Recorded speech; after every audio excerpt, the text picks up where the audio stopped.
বিষ্ণুপ্রিয়া দেবীর বংশের জামাতা ধামেশ্বর গৌরাঙ্গ মহাপ্রভু আজ সকাল থেকে নদিয়ার নবদ্বীপ ধামেশ্বর মহাপ্রভুর মন্দিরে গৌরাঙ্গ মহাপ্রভুকে বিভিন্ন আচার মেনে জামাই হিসাবে বরণ করলেন। জামাই ষষ্ঠীর দিন ভোর থেকে বিভিন্ন ধর্মীয় আচার অনুষ্ঠানের মধ্যে দিয়ে জামাই হিসাবে বরণ করা হয় মহাপ্রভুকে। মহাপ্রভু হচ্ছে নদিয়ার নবদ্বীপের জামাই। প্রত্যেক ঘরের নিজের বাড়ির জামাইকে বরণ করার আগে মহাপ্রভুকে বরণ করে শাক দিয়ে দই মিষ্টি দিয়ে তারপরে প্রত্যেক বাড়িতে ষষ্ঠী পুজো করেন। আজ অন্নভোগে বিশেষ থাকবে হচ্ছে আম পানার শরবত থাকবে, আম দই থাকবে, রাবড়ি থাকবে, আরও নানাবিধ পঞ্চব্যঞ্জন থাকবেই, এবং 5 ভাজা হবে এবং নানাবিধ তরি তরকারি হবে। এবং আমাদের ঘরের মা বোনেরা যে সন্দেশ মিষ্টি তৈরি করবেন, বিভিন্ন রকম নাড়ু, চিড়ের নাড়ু, খইয়ের নাড়ু, তারপর আপনার যে পক্কান্ন যেগুলো বলে বেসন দিয়ে করে, নানাবিধ জিনিস তৈরি হবে আমাদের ঘরের মা বোনেরা করবেন।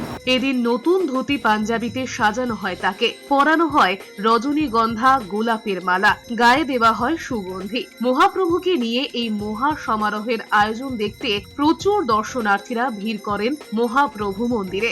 মধ্যাহ্নে ভোগ হিসাবে নিবেদন করা হয় শাক, থোর, মোচা, শুক্তো, রকমারি তরকারি, ডাল, ভাজা, ছানার ধোকা, পনির, ডালনা, পোস্ত।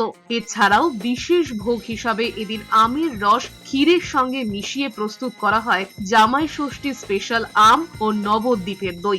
সবশেষে দেওয়া হয় মশলা ও সাজানো পান। যেরকম মহাপ্রভুকে প্রতি বছর পাঞ্জাবি পরানো হয়, পাঞ্জাবি পরিয়ে তারপরে গোলাপের মালা, তারপরে মাথায় মুটুক, তারপরে পাখা, দুব্ব, খেজুর, আম, নানান রকম ফল ফলাদি দিয়ে, তা দই মিষ্টি ফল দিয়ে মহাপ্রভুর যেরকম জামাইকে যেরকম ষষ্ঠী করা হয় সেই রকম মহাপ্রভু আমাদের নবদ্বীপের জামাই, সেই হিসেবে আমাদের বিষ্ণুপ্রিয়ার সেবিত, সেই হিসেবে মহাপ্রভুকে জামাই হিসেবে আমরা সেই হিসেবে পালন করে থাকি। সন্ধ্যাবেলা নাট মন্দিরে বিশেষ কীর্তন, উজ্জ্বল আলোকসজ্জার আয়োজন থাকে। রাত 9টায় শয়নভোগ, ঘিয়ের লুচি, মালপোয়া আর রাবড়ি, সঙ্গে আবার খিলি করে সাজা সুগন্ধি পান। নবদ্বীপের মহাপ্রভু মন্দিরে কয়েকশো বছর ধরে চলে আসছে এই রীতি। মুজিবের রিপোর্ট, এস নিউজ।